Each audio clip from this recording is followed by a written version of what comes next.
Hello प्यारे बच्चों, आज हमारा क्वेश्चन है if the breadth of the rectangle is 6 metre.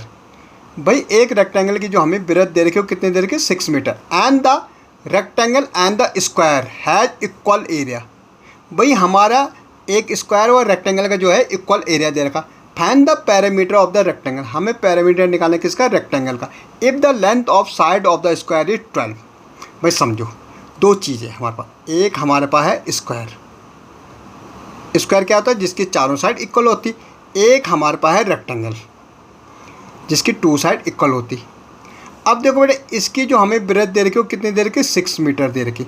इन दोनों का जो एरिया है ना बेटा ये जो कितना एरिया घेर रहा, इन दोनों का जो एरिया है वो इक्वल है। क्या है, दोनों का एरिया इक्वल है। ओके, एरिया हमारा दोनों का क्या है इक्वल है। भाई जितना इसका होगा उतना ही एरिया इसका होगा, दोनों का एरिया इक्वल है। अब हमें पैरामीटर निकालना है रेक्टेंगल का। पैरामीटर का चारों साइड का सम होता है बेटा। अब जब भी हमें पैरामीटर निकालना है तो हमें तो लेंथ की ज़रूरत पड़ेगी बेटा पैरामीटर के लिए। If the length of the side of the square, length हमें दे रखी किसकी स्क्वायर की, कितनी दे रखी 12 मीटर दे रखी बेटा। स्क्वायर की चारों साइड इक्वल होती है बेटा। क्या होती है, चारों साइड क्या होती है इक्वल होती। तो सबसे पहले हम एरिया निकालेंगे स्क्वायर का। स्क्वायर का एरिया क्या होता है, area of the square of a square क्या होता है बेटा हमारा साइड मल्टीप्लाई साइड। भाई साइड तो हमें दे रखा, कितनी दे रखी 12 मीटर, तो 12 × 12 कर दो, कितना हो जाएगा बेटा 144 मीटर का स्क्वायर। ये हमारा एरिया आ गया किसका स्क्वायर का। भाई ये हमारा स्क्वायर।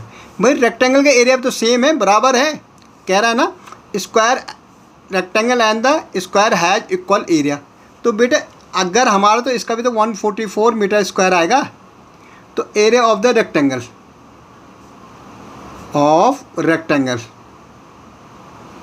क्या हो जाएगा बेटा 144 मीटर स्क्वायर।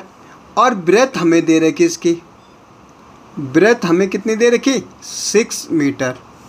हमें तो लेंथ निकालनी, तो लेंथ बराबर क्या हो जाता है बेटा, लेंथ इक्वल टू हमारा हो जाता है एरिया अपॉन में क्या हो जाता है ब्रेथ। ये हमारा निकालने का फॉर्मूला है लेंथ निकालने का। तो लेंथ कितनी 144 मीटर का स्क्वायर और ब्रेथ कितनी है 6 मीटर। तो भाई एक तो मीटर से कट जाएगा। अब देखो 6 से डिवाइड करो 144 को, 6 2 जा 12, यहाँ 2 और 6 4 जा कितना हो जाएगा 24। तो बेटा लेंथ जो हमारी आई है वो आई है 24 मीटर। अब देखो बेटा हमें लेंथ भी पता लग गए और ब्रेथ तो हमें पता ही है क्या है, ब्रेथ तो हमारी क्या है 6 मीटर। अब हमें पैरामीटर निकाल सकते हैं। तो पैरामीटर क्या हो जाएगा भाई, पैरामीटर का मतलब है चारों साइड का सम। तो क्या फॉर्मूला होता है 2 लेंथ प्लस बी ब्रेथ। अब देखो बेटा 2 ठीक पैरामीटर, ये पैरामीटर किसका निकालना है, हम रेक्टेंगल का पूछ रखा हमें ऑफ रेक्टेंगल। लेंथ कितनी है 24 है भाई, ब्रेथ कितनी है 6 है बेटा। ऐड कर दो कितनी आ रही 30 मीटर आ रही और मल्टीप्लाई कर दो 2 × 30 कितना हो जाएगा 60 मीटर। भाई पैरामीटर क्या हो गया हमारा 60 मीटर। पैरामीटर क्या चारों साइड का सम होता है बेटा। ओके।